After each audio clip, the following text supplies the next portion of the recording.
एक असमाप्त कथा की आगे की श्रृंखला में आज सुनिए रमा सिंह के द्वारा लिखित एक और कहानी, लिली। जानकी देवी बीमार थीं और डॉक्टर कौशल के आग्रह पर मैंने ही लिली को उनकी तीमारदारी के लिए दिया था। लिली जैसी और भी कई बेसहारा ज़रूरतमंद औरतों ने मेरी स्वयंसेवी संस्था में अपना नाम दर्ज करवा रखा था। मिडवाइफरी या नर्सिंग की ट्रेनिंग ली हुई औरतें थीं जिन्हें लोगों के घर या प्राइवेट नर्सिंग होम में हम भेजा करते थे। ये औरतें जाती थीं, ज़रूरत की अवधि तक रहती थीं और फिर वापस आकर अपने काम खत्म होने की रिपोर्ट करती थीं। काफ़ी प्रोफेशनल ढंग से काम पूरा कर फिर दूसरे काम के इंतज़ार में ये रहती थीं। लेकिन लिली तो जानकी देवी के साथ ऐसी लग गई, इतना भावनात्मक लगाव दोनों के बीच पनप गया कि उन्हें अलग करना मुश्किल दिखने लगा। अलग करना भी नहीं था, वह ज़रूरतमंद औरत थी और काफ़ी दिनों के लिए उसे काम मिला था।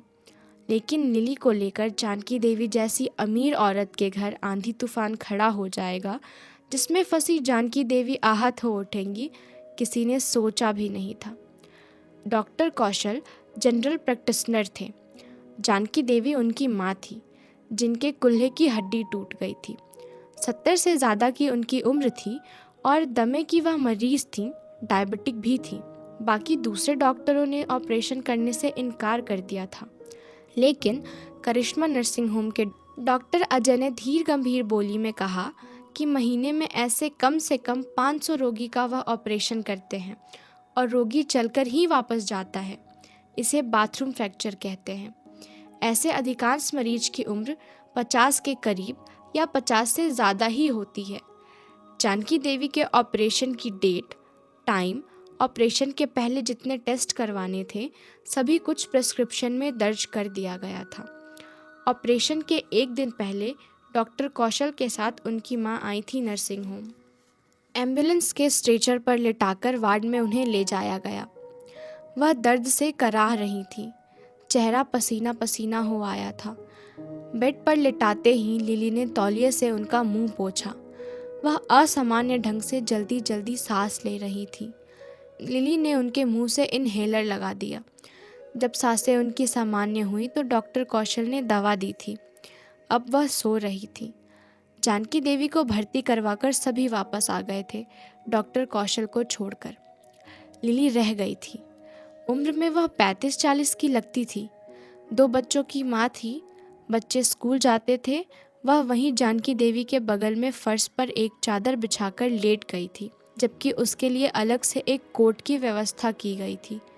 डॉक्टर कौशल ने कहा भी कि क्यों फर्श पर सो रही है, तो लिली मुस्कुराती हुई बोली, भैया, वहाँ कहीं माताजी की आवाज़ नहीं सुनी तो मुश्किल हो जाएगी। फिर नीचे गहरी नींद में नहीं सो पाऊंगी और माताजी की हल्की कराह पर भी उठ जाऊंगी। आप मेरी फिक्र छोड़ दें और आराम करें। कल ऑपरेशन है, आपकी ज़्यादा ज़रूरत होगी। डॉक्टर कौशल उसे एकटक निहारता सोच गया। अभी मेरी पत्नी होती तो मुझ पर छोड़कर दूसरे कमरे में सोनी चली जाती कि उसके पैर में दर्द है तो हाथ में दर्द है तो सिर में दर्द है। कितनी सहजता से इसके व्यवहार में और मुस्कुराहट में जैसे बहुत कुछ कह देने का भाव। इसी को कहते हैं मुख भाषा। इधर उधर की कई बातें कौशल के मन में घुमड़ती रही। कल माँ का ऑपरेशन है, पता नहीं फिर क्या हो। यही सब सोचते हुए कौशल को नींद आ गई। माँ के कराहने से जब उसकी नींद खुली तो रात के 3 बज रहे थे। उसने उठकर माँ को देखा। वह वैसे तो ठीक थी, लेकिन कुल्हे में असहनीय दर्द हो रहा था। उसने देखा लिली उनके सर को सहला रही है। डॉक्टर कौशल ने दर्द की दवा दी। लिली उन्हें दवा खिलाकर फिर सिर सहलाने लगी थी। उसके चेहरे पर वही चीर परिचित सी मुस्कान थी। अध जगह होने की कोई निशानी नहीं थी। डॉक्टर कौशल के मन में उसकी मुस्कान ऐसे तैरने लगी जैसे शांत जल में चांद की परछाई, वैसे ही स्निग्ध शीतल प्रकाश। कल रात उसकी मुस्कान उसकी सलज्जता का प्रतीक लगी थी। अभी अचानक लगा जैसे ऐसे ही मुस्कान से लिपटा वह कभी जिया करता था। किसकी थी वह मुस्कान? कौशल की आंखों की नींद उड़ गई। वह सोचता रहा कि अचानक जैसे एक लौ सी मन में जगी, जहाँ वही मुस्कान लिए जन्नत का चेहरा स्पष्ट होने लगा। जन्नत मेडिकल कॉलेज में उसके साथ थी। शुरू में इत्तेफाकन एक साथ उसकी नाइट ड्यूटी पड़ती थी। बाद में जानबूझकर ये साथ नाइट ड्यूटी लेने लगे कि ज़्यादा समय ये एकांत में एक साथ बिता सके। ऐसे तो रात भर ड्यूटी करने पर भी जिन्नत के चेहरे पर मुस्कान तरोताज़ा हुआ करती थी। नौकरी ज्वाइन करने के बाद दोनों के रास्ते अलग अलग हो गए थे। फिर मिलना तो नहीं हो सका था। वह लखनऊ की थी और वहीं से ब्याह कर चली गई, लेकिन उसकी मुस्कान मन में बसी रह गई थी, एक सदाबहार खुशबू की तरह। लेकिन कहाँ, बसी कहाँ रह गई थी? इतनी मुश्किल से तो अभी याद आई थी। ऐसा सोचते हुए वह विषाद से भर उठा। समय भी क्या चीज़ है, जख्म चाहे कितने भी गहरे क्यों न हो भर ही जाते हैं। अभी कुछ देर वह जन्नत की याद में खोया ही रहता कि माँ के कराहने की आवाज़ से उसकी ओर लपका, और जन्नत की स्मृति वैसे ही विलीन हो गई जैसे स्थिर जल में पत्थर फेंकने से चांद की प्रतिछवि बिखर जाती है। बाकी रह जाती है जल सतह की थरथराहट। दूसरे दिन नियत समय पर जानकी देवी का ऑपरेशन हो गया था। उन्हें धीरे धीरे होश आने लगा था। शांत चित्त वह लेटी थी। अभी बेहोशी से पूरी तरह बाहर निकल नहीं पाई थी, सो वहाँ जो कुछ हो रहा था, जो कुछ लोग बोल बतिया रहे थे, उनकी समझ से परे था। वह कभी बेटों को तो कभी बेटी को बारी बारी से निहार रही थी। बीच बीच में उनकी आंखें बंद हो जा रही थी। वहाँ जानकी देवी के सगे संबंधियों की भीड़ थी, लेकिन सभी अपनी अपनी कहने सुनने में ऐसे लगे थे कि जानकी देवी पर ध्यान ही नहीं दे पा रहे थे। एक लिली ही थी जो बार बार तौलिए से उनके मुंह का फेन पोंछ रही थी, जैसे वहाँ की बातचीत में उसकी कोई रुचि नहीं थी।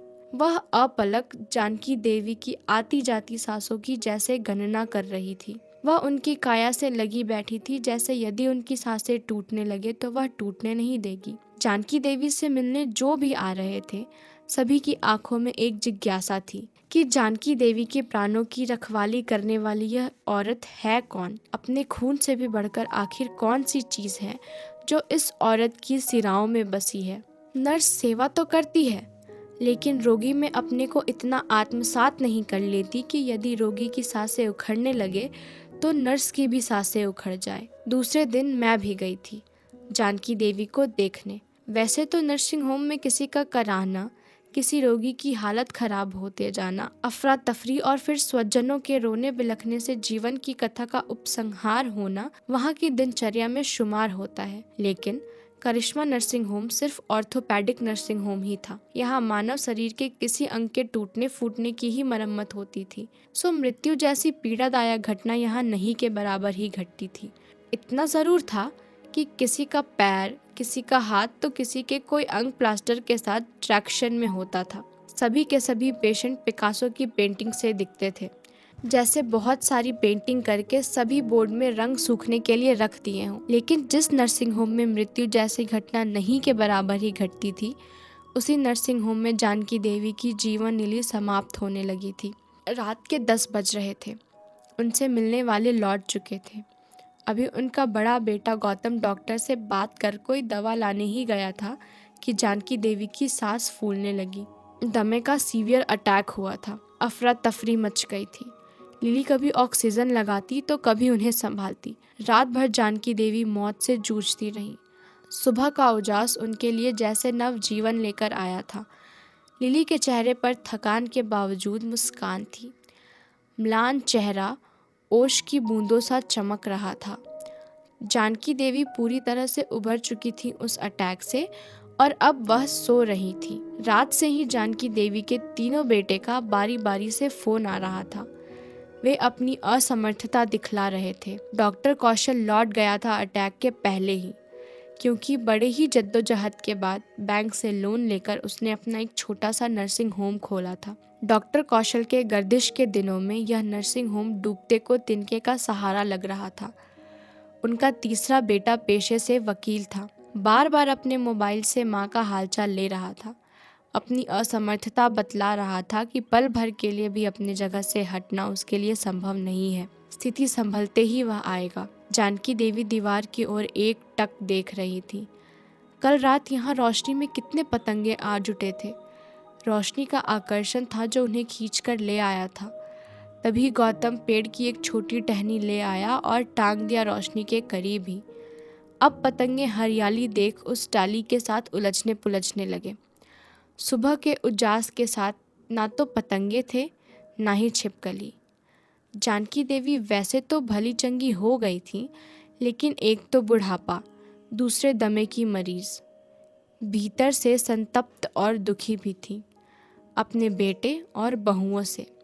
इतना बड़ा ऑपरेशन हुआ जिसमें ठीक होने का चांस बहुत कम ही था। दमे का अटैक, इतना बड़ा जीवन का हादसा, जैसे कि सीधे यमराज के पास से लौट आई हो। और बेटे बहू बस फोन ही करते रह गए, आए तक नहीं। गाड़ी तैयार रखी थी, चिंतित और वे घबराए से थे। क्या इसलिए कि अंतिम सांस भी चूक जाने की खबर मिलते ही वे चल पड़ेंगे, ताकि अंतिम दर्शन अपनी माँ के वे कर पाएंगे। और बेटे से, बहू से और उनके बच्चों से, जिसमें जानकी देवी के प्राण बसते थे, बिना मिले, बिना अंतिम झलक पाए वह चली जाती, तो क्या उन्हें इसका एहसास नहीं होता? नहीं भी होता। व्यक्ति अक्सर आगे देखता है, अपने परिवार की एक परिधि खींच लेता है, जहाँ पत्नी होती है, बच्चे होते हैं, उनका भविष्य होता है। पीछे छूट जाते हैं माता पिता, जहाँ जाने का कोई आकर्षण नहीं होता। जानकी देवी को वे हंसी खुशी के दिन याद आए। एक दिन मूड बना तो जानकी देवी के पति ने बच्चों की तस्वीर को कोलाज बनवाकर ठीक प्रवेश द्वार के सामने ही लगवा दिया। कोलाज लगाते हुए भर मुंह की हंसी संभालते जानकी देवी से उन्होंने कहा, 3 फीट बाई 2.5 फीट फ्रेम में भी तुम्हारे नाते पोता समा नहीं पा रहे हैं। अब तुम ही बताओ फ्रेम को कितना बड़ा किया जाए। वह अपने पति के पास ही खड़ी थी। मीठी झिड़की देते हुए उन्होंने पति को टोका था, देखिए मेरे कुनबे को नजर मत लगाइए। उनसे मिलने नर्सिंग होम जो कोई भी आता, सभी की आंखों में पूछे बिन पूछे एक ही सवाल रहता कि लिली आखिर है कौन, जो हर पल जानकी देवी की सेवा में लगी रहती है। उनके मुंह से कभी कभार अचानक बलगम निकल आता तो तत्काल वह बेड के नीचे से बेड पेन निकाल नहीं पाती, अपनी अंजलि ही उनके मुंह के सामने लगा देती। उनकी हर आती जाती सांसों का वह हिसाब रखती, चौकन्नी रहती जैसे उनकी सांसों में उसके प्राण टंगे हों। जानकी देवी स्वस्थ होकर घर आ गई थी। कुछ दिनों बाद बेटे बहुए उनसे मिलने आए। घर में चहल पहल रही, लेकिन एक दिन एक ऐसी घटना घट गई कि उस कोठी की चहल पहल विद्रूप हो गई। कोठी में ऐसी गर्माहट बढ़ गई थी जैसे घर की सारी खिड़कियां खुली हों और जून की दोपहरी में बाहर से गर्म हवा के झोंके भीतर आ रहे हों। लपट की तरह वह तपती हवा जैसे सबों के रोम रोम में झुलसा रहा हो। जानकी देवी संताप से भर उठी थी। महीनों बिस्तर पर पड़ी रहीं। बेटे बहुओं ने कोई सुध नहीं ली। किसी बेटे बहू ने किया भी तो अपनी थकान, अपनी व्यवस्था दूसरे बेटे बहुओं ने नहीं करने जैसे व्यक्त अव्यक्त भाव दिखाते रहे। एक लिली ही थी जिसने आत्मजा सा संग साथ निभाया, और आज वही लिली सबों की आंखों में किरकिरी बनी, सबों को खटक रही है। उस पर कई तरह की लांछनाएं लगाई जा रही हैं। उसे मतलबी, स्वार्थी कहा जा रहा है। जानकी देवी को पोट लेने की उस पर तोहमत लगाई जा रही है। उसने जो भी जानकी देवी के लिए किया वह सब स्वार्थ के लिए किया। जानकी देवी की सारी संपत्ति हड़पने के लिए किया, कहा जाने लगा। जानकी देवी सुनती रही। बेटे स्पष्ट शब्दों में कहते, बहुएं दूसरों के किस्से कहानियों के माध्यम से कहती। जानकी देवी हमेशा यह सब सुन समझकर अपने आप में शर्मिंदा होती। लिली भला क्या सोचती होगी मेरे बारे में, मेरे बच्चों के बारे में। हमें वह कितना स्वार्थी, कितना मतलबी समझ रही होगी। कैसी असक्त और बीमार होने पर वह मुझे अपने सीने से लगाकर सुलाती थी। मुझे अपनी माँ की याद आ जाती थी। ऐसे समय मैं उसकी मासूम बच्ची बन जाती थी और वह मेरी माँ। उसके स्पर्श में बड़ी स्निग्धता होती थी, एक माँ की सुगंध से जैसे आसपास सुभाषित हो जाता था। उसी सुगंध में लिपटी ना जाने मुझे कब नींद आ जाती थी। एक दिन तो जगह में मैंने हिसाब भी लगाया था कि कितनी उम्र में मेरी सगी माँ मरी थी, और अभी लिली की क्या उम्र होगी। हो सकता है लिली रूप में मेरी सगी माँ का ही पुनर्जन्म हुआ हो। वकील बेटे की बहू कोर्ट कचहरी की बोली बोलने लगी थी कि माँ जी के किए का लिली को भुगतान करना पड़ेगा। नाहक बेचारी कोर्ट कचहरी के चक्कर में पड़ जाएगी। एक तो ऐसे ही दुबली पतली है, दौड़ती दौड़ती और अधमरी हो जाएगी। डॉक्टर बेटे की बहू गीता ने अपनी तीखी बोली यथासंभव धीमी बनाते हुए कहा, इसमें लिली का इतना एहसान मानने की भला क्या जरूरत है। माँ जी की सेवा करती थी तो मेहनताना भी तो लेती थी। उस दिन बेटे बहुओं की सम्मिलित बैठकी में जानकी देवी ने बस इतना भर ही तो कहा था, गैरेज के ऊपर एक कमरे का जो यूनिट है उसे वह लिली के नाम करना चाहती हैं।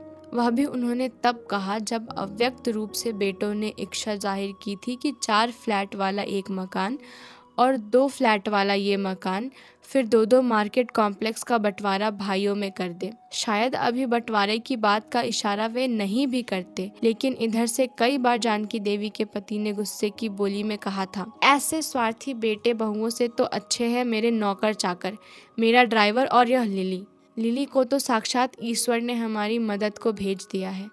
लिली नहीं होती तो शायद आज जानकी जीवित नहीं होती। अक्सर पिता के मुंह से ऐसी बातें सुनकर बेटों को लगता 70 पार कर चुके पिता ने झोंक में आकर सच में सारा कुछ अपने सेवकों में बांट दिया तो फिर कुछ हासिल नहीं हो पाएगा। सबसे ज्यादा डर तो उन्हें लिली को लेकर हुआ था। बेटों के साथ बहुएं भी आई थीं। बंद कमरों में बेटों ने अपने अपने ढंग से उन्हें फटकार लगाई थी कि अब भी माँ की सेवा यदि उन लोगों ने नहीं की तो सिर पर कोई छत भी नहीं बचेगी। वकील बेटे ने कोर्ट की बोली में कहा कि ये सारी संपत्ति पिता की अर्जित की हुई है, वे जिसे चाहे लिख सकते हैं। दादा परदादा की संपत्ति भले वह किसी और को नहीं दे सकते हैं। बहुओं में चमत्कारिक रूप से परिवर्तन हुआ था। उनकी बोली में तो मधु सी मिठास भर आई थी।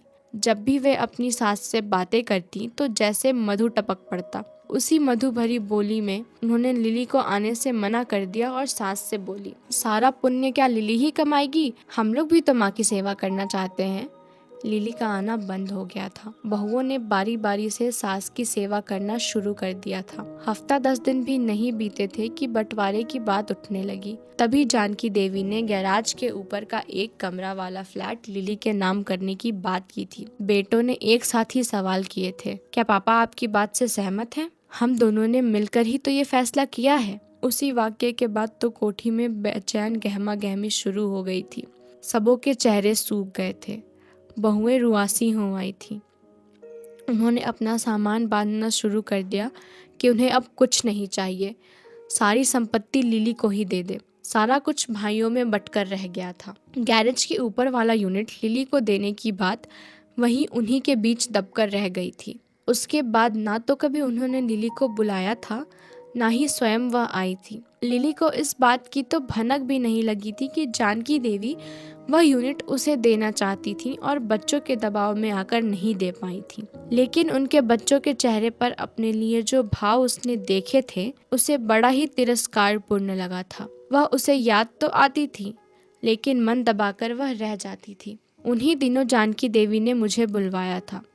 शाम का वक्त था। जानकी देवी मुस्कुराती हुई बरामदे में आराम कुर्सी पर बैठी थी। उनकी बगल में सुंदर सी छड़ी रखी थी। वह छड़ी पकड़कर चला करती थी। मैं कभी उन्हें देख रही थी तो कभी उनके बगीचे को। उनका बगीचा कभी रंग बिरंगे फूलों से लदा रहता। जवानी के दिनों में तरह तरह के गुलाब उगाने के लिए उनकी तस्वीरें छपा करती थी। पुरस्कार मिले थे। आज बगीचे में एक भी ना तो गुलाब के पौधे थे, ना ही किसी और तरह के फूलों के। बस बगीचा रंग बिरंगे खिले सिर्फ लिली के फूलों से भरा। हवा के संग वे फूल झूम रहे थे। मुझे देखते ही जानकी देवी ने जैसे मेरी आंखों में उग आए प्रश्नों को सहलाते हुए कहा, गुलाब से, बेला चमेली से मन भर गया था। मुझे तो अब सिर्फ इस लिली नाम के फूल से ही प्यार हो गया है। इन्हें देख देख कर मुझे वह लिली याद आती रहती है जिसकी खुशबू मेरे अंग अंग में बसी हुई है। मैं जानकी देवी की छलछला आई आंखों को देखती सोच गई, कैसे लिली ने जानकी देवी के मन में अपने को बसा लिया है। कि उनके घर में आए हफ्ता 10 दिन ही तो हुए थे कि जानकी देवी का ड्राइवर कहने आया था कि जानकी देवी की तबीयत बहुत खराब है, उन्होंने लिली को बुलवा भेजा है। जब जानकी देवी स्वस्थ हो गई तो लिली जाने लगी। जानकी देवी ने सोने का एक हार उसे उपहार में देना चाहा था। लिली ने जब उस हार को लेने से साफ इनकार कर दिया तो वह रुआसी हो उठी। अपनी जान की कसमें दी तब वह लेने को तैयार हुई थी। जानकी देवी से सारी कथा सुनकर मुझे लिली ने अपनी जो कहानी कही थी वह सब याद आने लगी। लिली सिमडेगा की रहने वाली थी। जब वह बहुत छोटी थी तभी उसकी विधवा माँ को डायन करार देकर इसके चाचा ने गांव में औरों के साथ मिलकर टांगी लाठी से पीट पीट कर मार डाला था। जब उसकी अर्थी जाने लगी तो 6 माह के इसके भाई को भी चाचा ने अपने हाथों से गला दबाकर मार दिया और माँ की अर्थी पर ही लाकर पटक दिया कि डायन के बेटे को कौन पालेगा। लिली भागकर पुआल के ढेर में छिप गई थी। जान के भय से उसने अपनी सुध-बुध खो दी थी। जब होश आया तो बाल भवन में बिस्तर पर पड़ी थी। बाल भवन की सिस्टर ने उसका माथा सहलाते हुए उसे आश्वस्त किया था। वहीं सिस्टर ने ही उसका नाम बदलकर एतबारी से लिली कर दिया था। लिली ने नर्स का काम सीखा, ब्याह किया और अब फिर अकेली अपने 2 बच्चों के साथ विधवा का जीवन जीती अपने पैरों पर खड़ी है। उसने ही गर्व के स्वर में मुझे कहा था कि मैं जात से मुंडा हूँ, वहाँ की राजपूत जात की। चाचा ने हमारे हिस्से की जमीन हथियाने के लिए जो घिनौना काम किया था, याद आते ही जी चाहता है उनका गला रेत दूं।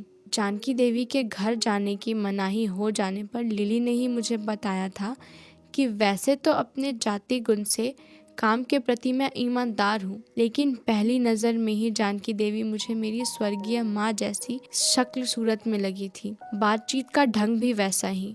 उनकी सेवा करते हुए मुझे लगता जैसे मैं अपनी सगी माँ की सेवा कर रही हूँ। मुझे बिना वेतन के भी उनकी सेवा करनी पड़े तो मन को सुकून ही मिलेगा। मैंने लिली की बातें जानबूझकर जानकी देवी से नहीं कही थी, बिना लिली के मनोभाव को जाने। जब वह उसे इतना चाहती थी तो जान लेने के बाद और जज्बाती हो उठती। इस उम्र में वैसे ही मन भावुकता की सीमा पार कर जाता है।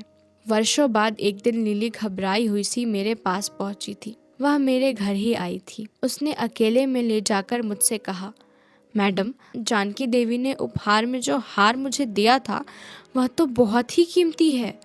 उस वक्त लेने से इनकार करते हुए मैंने कहा था कि गहना तो पति के गुजर जाने के बाद मैं पहनती नहीं हूँ, तो उन्होंने कहा था कि कौन सा बेशकीमती हार वह मुझे दे रही हैं। सफ़ेद शीशा जड़ा साधारण सा तो यह हार है, नहीं पहनती तो ना सही, नहीं पहनती तो ना सही, कभी मुसीबत में ही काम आ सकता है। आज गिरवी पड़ा अपना घर नीलामी से बचाने के लिए मैं अपना सब कुछ, छोटे मोटे गहने, उनका दिया हुआ हार भी ले गई थी जौहरी के पास। बाकी के मेरे जेवर को दरकिनार करते हुए जौहरी ने उलट पलट कर उस हार को देखा, परखा, फिर कहा कि 7 से 8 लाख इस हार का मैं दे सकता हूँ। मैं हक्की बक्की उसके हाथ से उस हार को लेकर चली आई।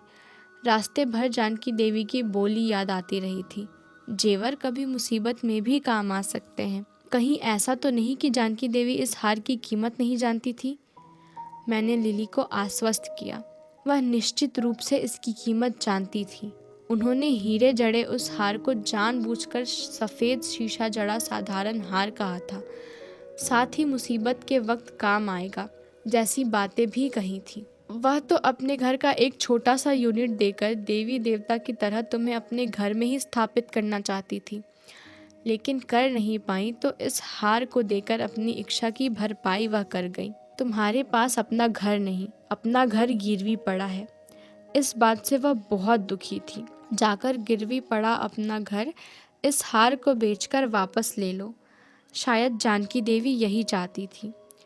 मैं लिली के पुलकित और कृतज्ञ चेहरे पर नजर गड़ाए उसे एकटक देखती